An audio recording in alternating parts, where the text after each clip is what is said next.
మరి మే 5, 2026 నాడు మరణించిన నలుగురు రైతులు తనుగుల నాగరాజు గారు గంపలపల్లి, తనుగుల అభిరామ్ గారు వారిది కూడా గంపలపల్లి, గుండారపు వెంకటేష్ గారు కొత్తూరు, నెలికి లచ్చన్న గారు ముత్యంపేట. ఈ నలుగురు రైతులు మరి వారందరి ఆత్మ శాంతించాలని చెప్పి మనస్ఫూర్తిగా మరి మనందరి తరపున కూడా ఆ భగవంతుని ప్రార్థిస్తూ ఇవాళ మనందరం కూడా ఇక్కడికి ఎందుకు వచ్చినామో మీ అందరికి తెలుసు. కాంగ్రెస్ తెచ్చిన కరువుతో, కాలం తెచ్చిన కరువుతో కాదు, కాంగ్రెస్ బలవంతంగా మన మీద రుద్దుతున్న కరువుతో రైతాంగం అల్లాడుతున్నా, పంటలు పండక, వేసిన విత్తనాలు మొలకెత్తక, పుట్టెడు దుఃఖం వెంటాడుతున్నా అన్ని దిగముంగికొని ఇక్కడికి తరలి వచ్చిన మా రైతన్నలందరికీ శిరస్సు వంచి హృదయపూర్వకంగా నమస్కారం చేస్తా ఉన్నా. అట్లాగే మీ అందరికీ తెలుసు, మే 5, 2026 నాడు మంచిర్యాలలో జరిగింది రైతు సోదరులకు ఒక మహా విషాదం. ఒకటే నియోజకవర్గంలో ప్రభుత్వం పంటలు కొనకపోతే కొనుగోలు కేంద్రాలలో కాపుగాసి అక్కడే ఉండి ఎక్కడ మా పంట నష్టమవుతుందో అని చెప్పి భయంతోని కదలకుండా ధాన్యాన్ని కాపాడుకునే ప్రయత్నంలో నలుగురు అన్నదాతలు మృత్యువాత పడ్డారు. ప్రభుత్వ నిర్లక్ష్యం వల్ల తెచ్చిన ధాన్యాన్ని 30 రోజులు 60 రోజులు కొనేటోడు దిక్కులేడు, సంచులిచ్చేటోడు దిక్కులేడు. ఈ దిక్కు దివానం లేని ప్రభుత్వంలో అన్నదాతకు మరి దిక్కులేని పరిస్థితి వస్తే ఆ పంటను కాపాడుకునే ప్రయత్నంలో ఆ కొనుగోలు కేంద్రం దగ్గరే కాపుగా చిన్నప్పుడు గోడ కూలింది. గోడ కూలితే నలుగురు రైతులు చనిపోవడం జరిగింది. నలుగురు రైతులు చనిపోతే ప్రధాన ప్రతిపక్ష నాయకులు, ప్రధాన ప్రతిపక్ష పార్టీకి సంబంధించిన బీఆర్ఎస్ పార్టీకి సంబంధించిన నాయకత్వం, మాజీ ఎమ్మెల్యే మా దివాకర్ రావు గారు, మా జీవన్ రెడ్డి గారు, మాజీ మంత్రి గారు 8 గంటలు ధర్నా చేసినా దున్నపోతు మీద వానబడ్డట్టు ప్రభుత్వం నుంచి స్పందన రాలే. చివరికి ఏదో మొక్కుబడిగా ఒప్పుకున్నారు, చూస్తాం చేస్తాం ఒప్పుకున్నారు. కానీ ఈ రోజు వరకు దాదాపు 2.5 నెలలు గడిచిపోయినా స్పందన లేదు. కనీసం మానవత్వం అనే ఒక ఆలోచన కూడా లేదు. మరి ఈ నలుగురు చనిపోయిన తర్వాత, అర్ధాంతరంగా వారి జీవితాలు ముగిసిపోయిన తర్వాత నాకు దివాకర్ రావు గారు, జీవన్ రెడ్డి గారు కలిసి ఫోన్ చేసినారు. అన్నా మరి పార్టీ తరఫున మనమన్నా ఏమన్నా చెప్పాలి, ఎందుకంటే రైతులు ఈ రకంగా ఇబ్బందులు పడతా ఉన్నారు, వారికి అండగా నిలబడాలన్నారు. ఆ రోజు మేము వరంగల్లో ఉన్నాం, రైతు సదస్సు, అక్కడ రైతు సంగ్రామ సదస్సు నిర్వహిస్తా ఉన్నాం. అదే రోజు ఈ బాధాకరమైన సంఘటన జరిగింది. వెంటనే ప్రకటించినాం, కేసీఆర్ గారిని అడిగితే మంచిర్యాల జిల్లాలో జరిగిన ఈ విషాదానికి పార్టీ తరఫున తప్పకుండా మనం అండగా నిలబడదాం, ఒక్కొక్క రైతుకు 5 లక్షల రూపాయలు వెంటనే ప్రకటించండి అని చెప్పి కేసీఆర్ గారు చెప్పినారు. చెబితే ఇవాళ శోకసంద్రంలో ఉన్న రైతు కుటుంబాలకు నేను అడిగిన, ప్రభుత్వం నుంచి ఏమైనా వచ్చిందా అమ్మా అని అడిగిన. బాధ ఎక్కడ అనిపిస్తుంది అంటే 2.5 నెలలు అయిపోయింది. మంచిర్యాలలో ఉన్నది కాంగ్రెస్ ఎమ్మెల్యే, జరిగింది రాష్ట్రంలో ఉన్నది కాంగ్రెస్ ప్రభుత్వం, జరిగింది ఒక విషాదం. ఇప్పుడే రాజకీయ పరమైన హడావుడి లేదు, ఆర్భాటం లేదు, ఏ ఎన్నిక లేదు. కానీ ప్రభుత్వం నుంచి స్పందన లేదు. నలుగురితో మాట్లాడుతుంటే ఒక్కొక్కరిది ఒక్కో రకమైన బాధ. వాళ్ళందరూ చెప్పింది ఒకటే మాట. కాకపోతే వాళ్ళ 4 రైతులు చచ్చిపోతే ఒక్క రైతుకు మాత్రమే 5 లక్షలు వచ్చింది ప్రభుత్వం నుంచి. అది కూడా ఎక్కడిది ఆ 5 లక్షలు? కేసీఆర్ గారు పెట్టిన రైతు బీమా నుంచి మాత్రమే 5 లక్షలు ఇచ్చినారు. కానీ మిగతా ముగ్గురికి 5 లక్షలు కాదు కదా, 5,000 కాదు కదా, 5 పైసలు కూడా ప్రభుత్వం నుంచి సహాయం అందలేదు. ఇంత దుర్మార్గమైన, ఇంత కిరాతకమైన ప్రభుత్వం ఇవాళ రాష్ట్రంలో ఉన్నది. ఒకవైపు యూరియా కష్టాలు, మరొక వైపు కరెంటు కష్టాలు, మరొక వైపు సాగునీటి కోసం తన్లాట. ఇన్ని గండాలు దాటి పంట పండిస్తే మరి రేవంత్ రెడ్డి అనే గండాన్ని మాత్రం రైతులు దాటలేకపోయినారు. ఒకటే రోజు పంటలు కొనక అక్కడే కాపలగాసి చివరికి 4 చచ్చిపోయినా రేవంత్ రెడ్డికి చీమ గుట్టినట్టు కూడా లేదు. ఇవాళ కేసీఆర్ గారి నాయకత్వంలో ఆనాడు 9.5 సంవత్సరాల పాటు బ్రహ్మాండంగా మరి రైతులకు కరెంట్ ఇచ్చి 73,000 కోట్ల రూపాయలు రైతు బంధు రూపంలో ఇచ్చి, నీళ్ళిచ్చి, చెర్లు బాగా చేసి, రైతు బీమా పెట్టి, పంటలు కొని మరి పూర్తి స్థాయిలో పంజాబ్ని తలదన్నే విధంగా తెలంగాణ రైతన్నను భారతదేశంలో నిలబెడితే కేసీఆర్ గారు ఇవాళ రేవంత్ రెడ్డి రాక్షస పాలనలో అష్టకష్టాలు పడతా ఉన్నారు. పంటలు కొనరు, యూరియా ఇయ్యరు, సంచులు ఇయ్యరు, సుతిలు ఇయ్యరు, పోని పొరపాటున కొంటే మద్దతు ధర ఇయ్యరు, మరి బోనస్ అన్నారు, బోనస్ను బోగస్ చేసినారు. అట్లా మాత్రమే కాదు, ఇవాళ ఒక్కసారి మీరు ఆలోచించాలని చెప్పి నేను కోరుతా ఉన్నా. రేవంత్ రెడ్డి ప్రభుత్వం వచ్చి 31 నెలలు దాటి 32వ నెల నడుస్తా ఉన్నది. 4 సార్లు ఈ 32 నెలల్లో 4 సార్లు రైతు బంధు ఎగ్గొట్టిన నయవంచకుడు రేవంత్ రెడ్డి. షాపులో దొరికే యూరియాని కేసీఆర్ ఉన్నప్పుడైతే షాపుకు పోయే అవసరం కూడా లేదు. ఆటో అన్నకో ఆటో తమ్మునికో ఒక ఫోన్ కొడితే పొలం కాడికి వచ్చేది యూరియా. నేను చెప్పేది కరెక్టేనా కాదా? కేసీఆర్ ఉన్నప్పుడు ఒక ఫోన్ కొడితే యూరియా అనేది పొలం కాడికి వస్తుండే. ఇలా షాపులో ఉండే యూరియాని యాప్లో ఇస్తా అని చెప్పి ఒక యాప్ పెట్టిండు రేవంత్ రెడ్డి. అందుకే కేసీఆర్ గారు చెప్పిన ముందే మోసపోతే గోసపడతాం, ఓటేసేటప్పుడే ఆలోచించుకోవాలని చెప్పిండ్రు. కానీ మంచిర్యాలలో మరి ఏ కారణమైతేనేమి మరి ఆ రోజు కాంగ్రెస్ వస్తే ఏమో జరుగుతుంది, ఏమో ఒరుగుతుంది అని మంచిర్యాల రైతన్నలు మరి కాంగ్రెస్ పార్టీకి ఓటేసిన పాపానికి ఇవాళ కాంగ్రెస్ రైతులను కాటేస్తున్నది. ఒక పాములాగా ఇవాళ సొంత పిల్లల్ని పాము ఎట్లయితే తింటదో అట్లా ప్రభుత్వాధినేతగా ఉన్న రేవంత్ రెడ్డి ఈ రాష్ట్రంలో రైతులకు చెప్పలేని కష్టాలు పెడుతున్నాడు. యూరియా, విత్తనాలు, కరెంటు, సాగునీరు, మద్దతు ధర, బోనసు ఇవన్నీ కూడా మరి చుట్టుముట్టినాయి రైతాంగాన్ని. ఇవాళ పరిస్థితి ఎట్లా ఉన్నది అంటే నీళ్లు ఉండి అంగట్లో అన్ని ఉన్నా అల్లున్నోట్లో శని ఉన్నదట అని ఎవరో వెనకటికి ఎవరో అన్నారు. గట్లున్నది ఇవాళ పరిస్థితి. కళ్ళ ముంగట్నే గోదావరి కనబడుతున్నది, కళ్ళ ముంగట్నే గోదావరి వారుతున్నది, పైకెళ్ళి ప్రాణహిత బ్రహ్మాండంగా పరవలు పెడుతున్నది. అంగట్లో అన్ని ఉన్నా అల్లుడి నోట్లో శని అన్నట్టు పరిపాలించే పాలకుడికి సోయిలేనితనం వల్ల ఇవాళ కాళేశ్వరం అనే ప్రాజెక్టు కరువుకు పరిష్కారం లాంటి ప్రాజెక్టు కేసీఆర్ గారు కట్టిపోతే దాన్ని ఇవాళ ఇష్టం లేదు కాబట్టి ఎక్కడ కేసీఆర్ గారికి పేరు వస్తుందేమో అన్న భయంతోని కాళేశ్వరం ప్రాజెక్టులో ఒక్క మేడిగడ్డ బ్యారేజ్లో 2 పిల్లర్లు కుంగితే ఇవాళ మొత్తం కాళేశ్వరమే కూలిపోయిందని చిల్లర ప్రచారం చేస్తా ఉన్నాడు రేవంత్ రెడ్డి. కానీ ఎక్కడ తన దొంగతనం బయటపడుతుందో, ఎక్కడ కాళేశ్వరం మంచిగానే ఉన్నది, కన్నెపల్లి కాడ మోటార్లు మంచిగానే ఉన్నాయి, నీళ్లు మంచిగానే పోతున్నాయి, పంపులు చాలు చేస్తే నీళ్లు బ్రహ్మాండంగా పైకి ఎల్లంపల్లి దాకా వస్తాయి. మరి అక్కడ దాకా నీళ్లు వచ్చినాయంటే నిన్నటిదాకా నువ్వు చెప్పిన మాటలు ఫాల్తూ మాటలు అని చెప్పి ప్రజలు అంటారనే భయంతోని పంపులు చాలు చేస్తలేడు రేవంత్ రెడ్డి. నిజానికి కాళేశ్వరం ఒక అద్భుతమైన ప్రాజెక్టు. మీకు ఒక్క నిమిషం ఇక్కడ మధ్యలో నిలబడ్డలు కులవడం రాయా మీరు ఎందుకు కూర్చోని, ఎందుకయా మీరు అడ్డం అంతా కూర్చోని, అప్పుడే కూర్చోండి. ఆ స్క్రీన్ కట్టం కూడా పడుకుంది, కూర్చోండి. నువ్వు కూడా ఇట్రా కూర్చోండి, దయచేసి కూర్చోండి అమ్మా కూర్చోండి. మీకు ఒక్క నిమిషంలో కాళేశ్వరము ఏ రకంగా మరి కన్నెపల్లి నుంచి నీళ్లు తీసుకోవచ్చో మీకు ఒక్క నిమిషంలో నేను చూపెట్టే ప్రయత్నం చేస్తా. మేడిగడ్డ బ్యారేజ్ తో సంబంధం లేకుండా మరి ఎట్లా కన్నెపల్లి నుంచి ఎల్లంపల్లికి నీళ్లు తేవచ్చు, ఎల్లంపల్లి నుంచి పై దాకా హైదరాబాద్ దాకా ఎట్లా నీళ్లు తీసుకుపోవచ్చో ఒక్క నిమిషం ఆ వీడియో ప్లే చేయమని చెప్పి మా తమ్ములను కోరుతా ఉన్నా. బ్యారేజీలు, రిజర్వాయర్లు, పంప్ హౌస్లు, సబ్ స్టేషన్లు, టన్నెల్స్, గ్రావిటీ కాల్వల సమాహారం కాళేశ్వరం ప్రాజెక్ట్. గోదావరి నీటిని ఒడిసి పట్టి బృహత్తర ప్రణాళిక. కాళేశ్వరం రిజర్వాయర్ల ద్వారా కరువు తీరా నీళ్లను వాడుకునే భగీరథ సంకల్పం. మేడిగడ్డ వద్ద మొదలైన కాళేశ్వర జలధార దశలుగా తెలంగాణ బీడు భూములను తలుపుతుంది. లింక్ 1 కింద 100 మీటర్ల ఎఫ్ఆర్ఎల్ ఉన్న మేడిగడ్డ బ్యారేజీలో 16.17 టీఎంసీల నీటిని నిల్వ చేయొచ్చు.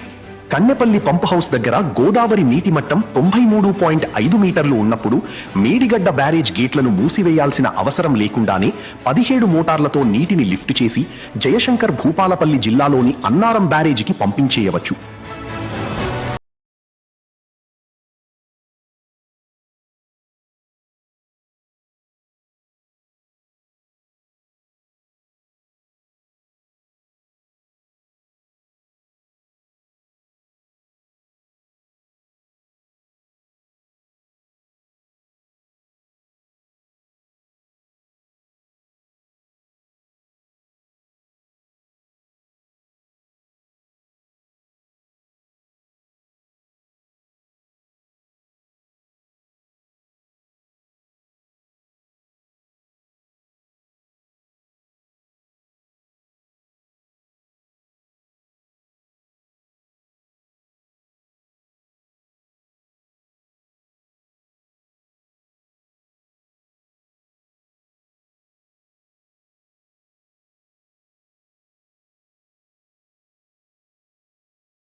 నా ప్రాణేశ్వరం.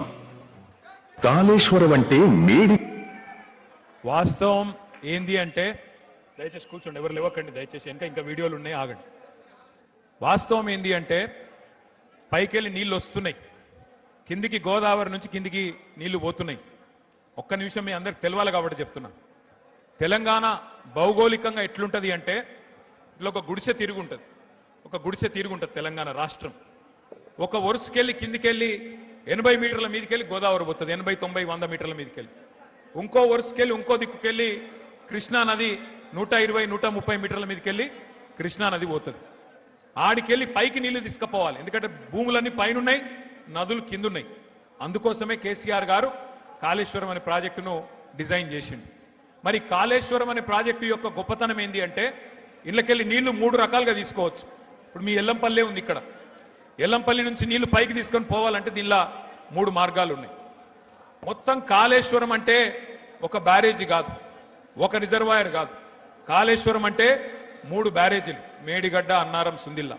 కాళేశ్వరం అంటే 15 రిజర్వాయర్లు, 19 పంప్ హౌజులు, 21 సబ్ స్టేషన్లు, 100 కిలోమీటర్ల సొరంగ మార్గాలు, 1000 కిలోమీటర్ల ప్రవాహ కాలువలు.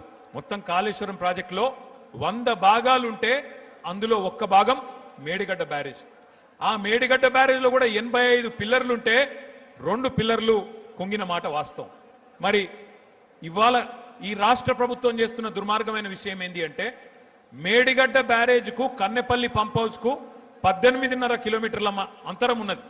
మేడిగడ్డ మీదికి, అదే గోదావరి నది మీద మేడిగడ్డ మీదికి మరి 18.5 కిలోమీటర్ల మీద కన్నెపల్లి పంప్ హౌస్ ఉన్నది.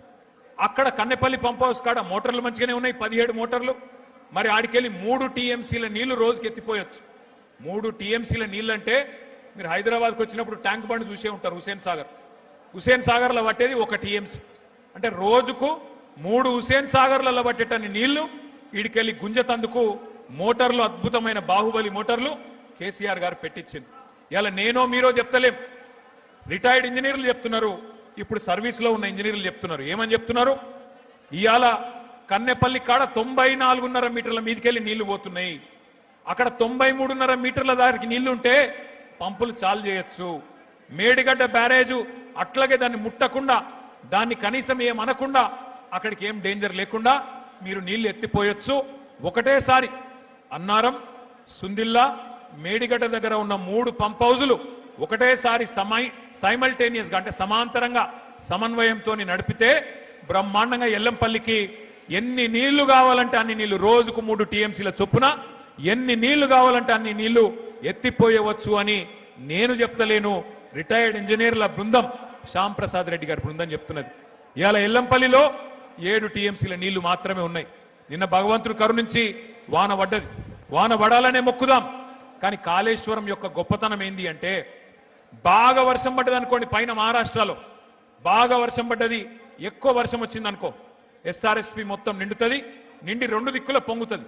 ఇటు కడెం మీదకెళ్ళి ఎల్లంపల్లికి నీళ్ళు వస్తాయి, ఇంకో దిక్కు వరద కాలువ నుంచి బ్రహ్మాండంగా మనకు డైరెక్ట్గా మిడ్మానేర్కి నీళ్ళు వస్తాయి. బాగా వర్షం పడితే ఒక మోస్తరుగా వర్షం పడ్డది, సాధారణంగా పడ్డది అనుకో, అప్పుడు కూడా మనం ఇక్కడికి ఎల్లంపల్లి నుంచి ఇట్లా పైకి నీళ్లు లిఫ్ట్ చేసుకోవచ్చు. 2వ మార్గం. 3వ మార్గం, ఎక్కువ వర్షం పడితే ఫ్లడ్ ఫ్లో నుంచి మిడ్మానేర్కి నీళ్ళు తీసుకుపోవచ్చు. మామూలుగా వర్షం పడితే ఎల్లంపల్లి నుంచి తీసుకోవచ్చు.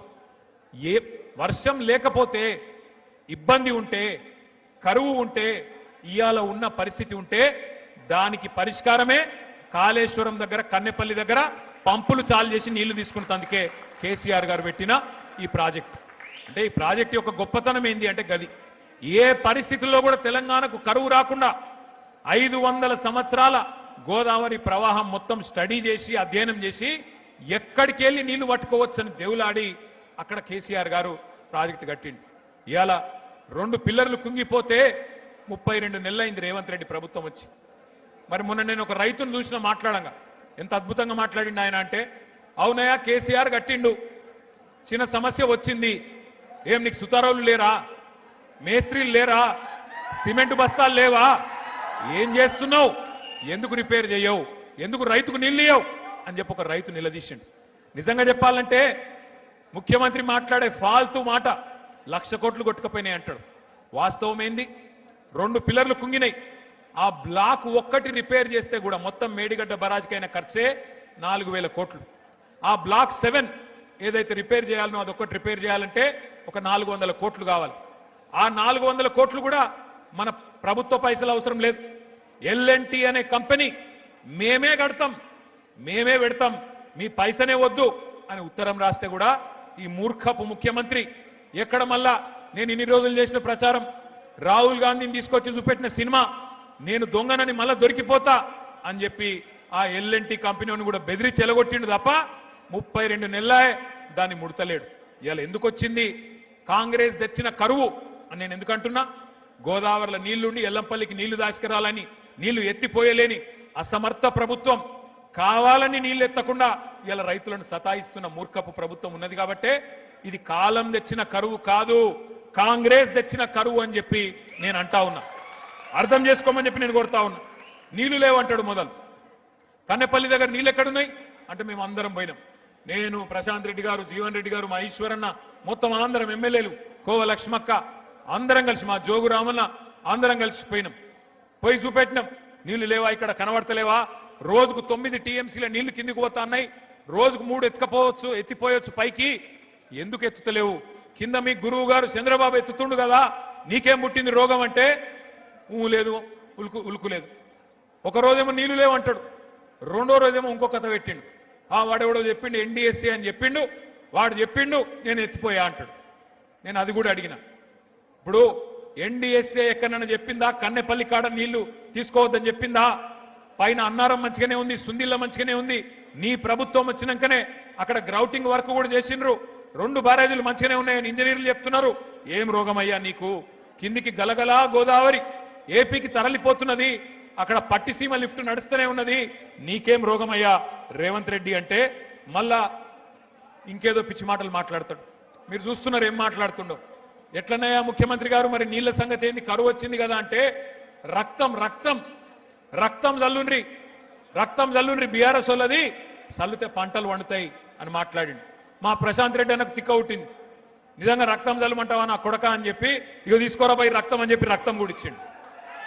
రక్తం ఇచ్చి ఇగో తీసుకొని మాకు పొలాలకు నీళ్ళు, రైతులకైతే నీళ్ళు అని చెప్పి మన నాయకులు బయలుదేరితే ఇక ముఖ్యమంత్రికి ఫ్రస్ట్రేషన్ పెరిగిపోయింది. ఆయనకు తెలిసినవి 2 ఓట్లు తిట్లు. అయితే ఓట్లు పెడతాడు, దొంగ ఓట్లు, లేదంటే తిట్లు తిడతాడు, బూతులు తిడతాడు. 32 నెలలే ఏం చేసినామని నేను అడుగుతా ఉన్నా. కేసీఆర్ గారు 10 ఏళ్ల పాటు బ్రహ్మాండంగా నీళ్ళు ఇచ్చిండు. నేను అడుగుతున్నా, ఏమైనా మాట్లాడితే ఒకటే చిల్లర మాట మాట్లాడతాడు. ఏమంటాడు? ఏ జాతి నీది, ఏం జాతి? నేను చెప్తున్నా రేవంత్ రెడ్డి, ఏ జాతో కూడా నీకు చెప్పాల్సిన టైం వచ్చింది. ఉద్యమ టైంలో ఉద్యమకారుల మీదికి తుపాకీ ఎక్కుబెట్టిన పోరంబోకు జాతి అయితే మాది కాదు.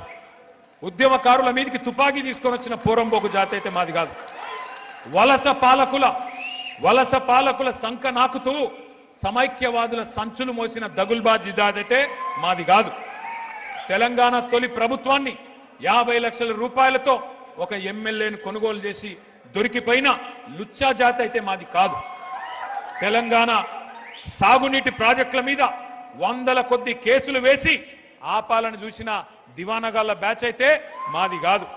అబద్ధాలు, విద్వేషాలు, బూతులతో ప్రజల్ని రెచ్చగొట్టి బతికిన చిల్లర జాతి మాది కాదు. ప్రాజెక్టులను బాంబులతో పేల్చేసే అధమ జాతి మాది కాదు. నీళ్లున్నా, ఇచ్చే వ్యవస్థ ఉన్నా జనాలకు అందించలేని అసమర్థ జాతి కాదు మాది రేవంత్ రెడ్డి. ఉద్యోగాలు అడిగితే ఎండ్రిందాగుమని, బాయిల దుంకుమని, నీళ్లు అడిగితే రక్తం జల్లుకొమ్మని రాక్షస జాతి మాటలు మాట్లాడే జాతి మాది కాదు. అన్ని బాగు చేసి అప్పజెప్పినా ప్రజారంజకంగా పరిపాలించకుండా వానికి వీనికి మూటలు మోసి జనాలను హింసించే రాక్షస నికృష్ట జాతి మాది కాదు.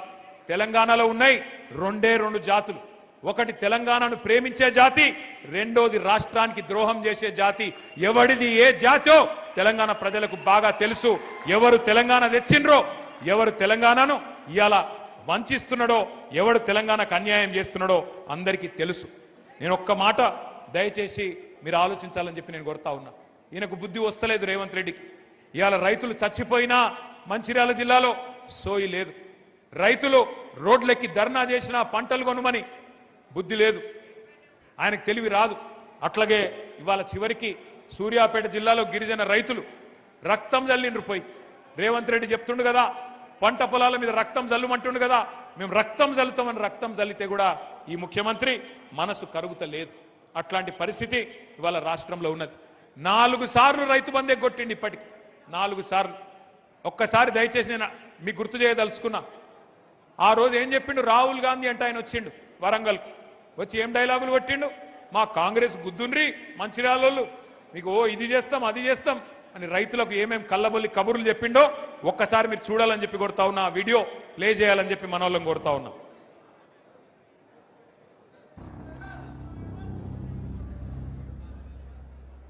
जैसे ही कांग्रेस पार्टी की यहां सरकार बनेगी वैसे 2 लाख रुपए का कर्जा माफ होगा और आपको सही एमएसपी मिलनी शुरू हो जाएगी। 15,000 रुपए प्रति एकड़ डायरेक्ट बेनिफिट हम किसानों को देने जा रहे हैं। यह सिर्फ एक डिक्लेरेशन नहीं है, यह किसानों के लिए कांग्रेस पार्टी की गारंटी है। यह खोखले शब्द नहीं है। पैडी को हम 2,500 रुपए में खरीदेंगे। పండించిన వరి పంటకి కనీస మద్దతు ధర అదనంగా బోనస్ ప్రకటించి 2,500 రూపాయల వరకు క్వింటల్ కి వరి ధాన్య కొనుగోలు చేస్తాం. కాంగ్రెస్ పార్టీ అధికారంలోకి వచ్చిన తక్షణమే రైతులకు ఏకకాలంలో 2 లక్షల రుణమాఫీ చేస్తాం. రెండవ డిక్లరేషన్ ఇందిరమ్మ రైతు భరోసా పథకం తెచ్చి భూమి కలిగిన రైతులకు, కౌలు రైతులకు ప్రతి ఎకరాకు ఏడాదికి 15,000 రూపాయల పెట్టుబడి సాయం అందిస్తాం. ఉపాధి హామీలో నమోదు చేసుకున్న భూమి లేని రైతు కూలీలకు ప్రతి ఏడాది 12,000 రూపాయల ఆర్థిక సహాయాన్ని అందిస్తాం. రైతులు పండించిన పంటలకు ఉదాహరణ వరి, పత్తి, మిర్చి, చెరుకు, పసుపు ఇలా అన్ని పంటలకు మెరుగైన గిట్టుబాటు ధర ఇచ్చి చివరి గింజ వరకు కాంగ్రెస్ పార్టీ కొనుగోలు చేస్తుంది. చెప్పినాయి రైతు డిక్లరేషన్ కాదు, రైతు డిక్లరేషన్ 1 కాదు 2 కాదు 34 హామీలు ఇచ్చిండ్రు. నేను అడుగుతా, మీరు చెప్పాలి దయచేసి. నేను అడుగుతా, మీరు చెప్పండి. రైతు బంధు 15,000 పెంచుతామన్నారు, ఇచ్చిండ్రా? ఇచ్చిరా లేదా? కొద్దిగా గట్టిగా చెప్పాలి, ఇచ్చిండ్రా లేదా? 2 లక్షల రుణం మాఫీ చేస్తా అన్నాడు, చేసిండా? కౌలు రైతులకు రైతు బంధు ఇస్తా అన్నాడు, ఇచ్చిండా? రైతు కూలీలకు రైతు భరోసా ఇస్తాడు, ఆత్మీయ భరోసా ఇచ్చిండా? పత్తి, వరి, మిర్చి అన్నిటికీ బోనస్ ఇస్తా అన్నాడు, ఇచ్చిండా? చివరి గింజ దాకా కొంటా అన్నాడు, ఇచ్చిండా? కొంటుండా? 24 గంటల కరెంట్ ఇస్తుండా? మరి మంచిర్యాలలో మనకు తెలిసి వచ్చిందా మార్పు అంటే ఎట్లుంటుందో? గిట్లుంటది. మరి ఎట్లుంటది అంటే ఒక్కసారి ఆలోచన చేయండి. ఈ మధ్యలోనే ముఖ్యమంత్రి మన ఒక రైతులకే కాదు అన్ని వర్గాలకు హామీ ఇచ్చిండు. నేను పిల్లలకు 2 లక్షల ఉద్యోగాలు ఇస్తాను మొదటి సంవత్సరం అని రాహుల్ గాంధీ డైలాగులు కొడితే, నిన్నగాక మొన్న యువ సంగ్రామ సదస్సు అని హైదరాబాద్లో వాళ్ళెక్కడనైతే మీటింగ్ పెట్టిరో మేము అక్కడనే పెట్టినాం. వరంగల్లో వాళ్ళెక్కడైతే మీటింగ్ పెట్టినరో అక్కడనే పెట్టి రైతులను అడిగినాం. నిన్నగాక మొన్న పిల్లల్ని అడిగినాం 2 లక్షల ఉద్యోగాలు వచ్చినాయా అని. వాళ్ళైతే ఎట్లా మాట్లాడిరో మొన్న మీరు చూసే ఉంటారు. ఆడపిల్లలు ఎట్లా మాట్లాడిరో కూడా మీరు చూసే ఉంటారు. చూసినరా లేదా? ఎక్కడన్నా రేవంత్ రెడ్డి దొరికితే పొరపాటున పొట్టు కొట్టేటట్టున్నారు. గట్లాంటి పరిస్థితి ఇలా రాష్ట్రంలో. అందుకే నేను అంటా ఉన్నా, 1 కాదు 2 కాదు, రాష్ట్రంలో అందరినీ ముంచిండు, అందరినీ మోసం చేసిండు, ముసలోళ్ళని మోసం చేసిండు. కేసీఆర్ ముసలమ్మకో ముసలయ్యకో 2,000 పెన్షన్ ఇస్తుండు. అక్క నవంబర్లో తీసుకుంటే 2,000, అక్క డిసెంబర్లో అయితే 4,000 అన్నడా లేదా? నవంబర్లో 2,000, డిసెంబర్లో 4,000. ఆ ఇంటికాడ బిచ్చపోలు అడుక్కుంటారు చూడు, అక్క అమ్మ అని అట్లా అడుక్కున్నాడు. ఆడుకుంటే నిజమేనేమో అని నమ్మి ఓట్లు వేసింది. 4,000 అన్నాడు. అత్తకు 4,000, కోడలకు 2,500 అన్నాడు. ఇచ్చిండా? ఇప్పుడు అత్త కోడల పంచాయతీలు చాలైనాయి. అత్తకోడల పంచాయతీలు చాలైనాయి 4000 2500 గురించి అట్లాంటి పరిస్థితి ఏదయా మరి నిరుద్యోగ భృతి పిల్లలకు చెప్తే 40 లక్షల మందికి 4000 ఇస్తా అంటే నెలకు ఏమైనా 4000 అంటే సడి లేదు సప్పుడు లేదు రైతులకు 15000 ఏమై ఇస్తానో ఏడవైంది అంటే మాట్లాడాడు కౌలు రైతుల సంగతి ఏందా బాగా నరికితివి కదా అంటే మాట్లాడాడు రైతు కూలీలు పొలం లేనోళ్ళు వాళ్ళ సంగతి ఏంది వాళ్ళకు కూడా చెప్తివి కదా నెలకు 1000 రూపాయలని వాళ్ళ సంగతి ఏందంటే కుయ్యి లేదు కయ్యి లేదు ఈ మధ్యన కొత్త రాగం నేర్చుకున్నాడు ఒకటి రేవంత్ రెడ్డి ఏమంటుండరికేనా ఎంత కండలు తిరిగిన పైల్వానైనా 3 నెలలనే పిల్లలు పుట్టిస్తాడే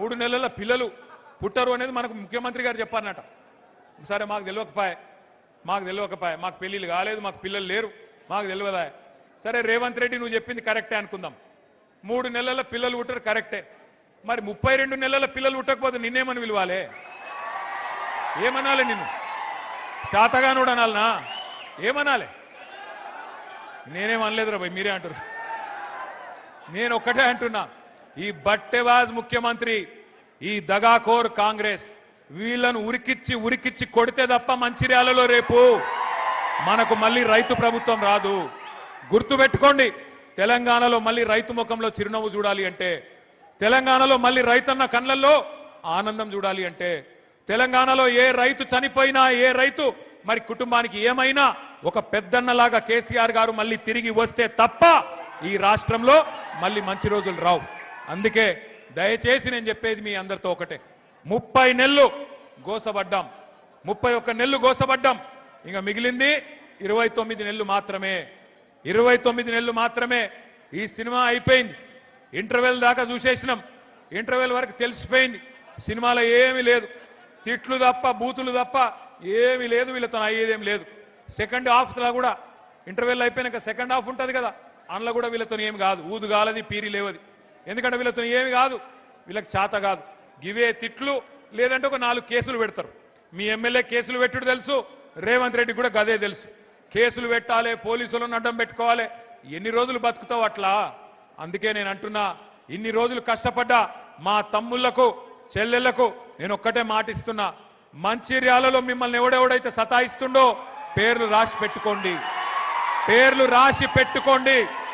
ఎవరిని వదిలిపెట్టే సమస్యనే లేదు ఏ ఒక్కరిని కూడా వదిలిపెట్టే సమస్య లేదు నేను కేసీఆర్ గారి లాగా మంచోని కాదు నేను అంత మంచోని అయితే కాదు రేపు గ్యారంటీ నేను చెప్తున్నా మీకు గ్యారంటీ నేను చెప్తున్నా ఇంకొక 28 నెలల తర్వాత తిరిగి కేసీఆర్ గారు ఈ రాష్ట్రానికి ముఖ్యమంత్రి అయి తీరుతారు 600 తెలంగాణ ప్రజల ఆశీర్వాదంతో మళ్ళీ తెలంగాణ తెచ్చిన నాయకుడే ఈ రాష్ట్రానికి నాయకత్వం వహిస్తాడు ఈ రోజు ఎవరైతే తోకలూపుతున్నారో అధికారులు వాళ్ళకి నేను చెప్తున్నా ముఖ్యంగా పోలీసు వాళ్ళు డ్యూటీ చేయండి కానీ అతి చేయకండి ఎవరెవరు అతి చేస్తుండ్రో గుర్తు పెట్టుకుంటాం మిత్తితో సహా నువ్వు రిటైర్ అయిపోయినా మిత్తితో సహా తీసుకొచ్చే బాధ్యత నాది మిత్తితో సహా తిరిగిచ్చే బాధ్యత నాది ఒకవేళ మేము రిటైర్ అయిపోతున్నాం లేదా మేము పారిపోతామంటే 7 సముద్రాల అవతల దాక్కున్నా గుంజుకొచ్చి ప్రజల ముంగట నిలబెట్టే బాధ్యత నాది దయచేసి నేను కోరుతా ఉన్నా ఈ దుర్మార్గ రాక్షస ప్రభుత్వానికి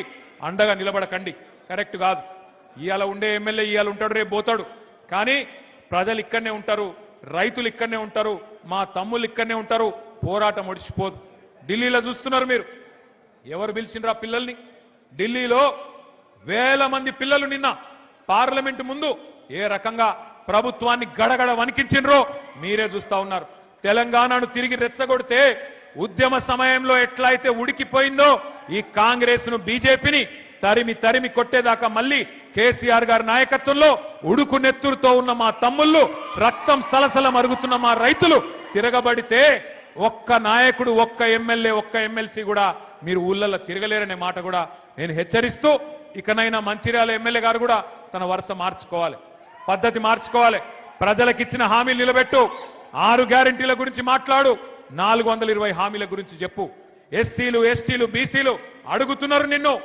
ఏమాయ మీరు ఇచ్చిన హామీలు ఏమాయ నువ్వు చెప్పిన 420 హామీలు పోయి మీ ముఖ్యమంత్రిని పట్టుకో ఈ పని చేయి అని ప్రజల కోసం మంచి చేయించే ప్రయత్నం చేయించు అంతేగాని బీఆర్ఎస్ నాయకులను శోభబెట్టే ప్రయత్నం చేస్తే వదిలిపెట్టమని చెప్పి మళ్ళొక్కసారి విజ్ఞప్తి చేస్తూ ఈరోజు మరణించిన తనుగుల నాగరాజు గారు తనుగుల అభిరామ్ గుండారపు వెంకటేష్, నెల్లికి లచ్చన్న, వారి కుటుంబాలకు ఇవాళ కేసీఆర్ గారు అండగా ఉన్నందుకు ఒకసారి గట్టిగా కేసీఆర్ గారికి చప్పట్లతో మనందరం అభినందనలు చెప్తాం. తప్పకుండా భవిష్యత్తులో ఏ కార్యకర్త కష్టం వచ్చినా అండగా ఉంటామని మళ్ళొక్కసారి తెలియజేస్తూ జై తెలంగాణ. కేసీఆర్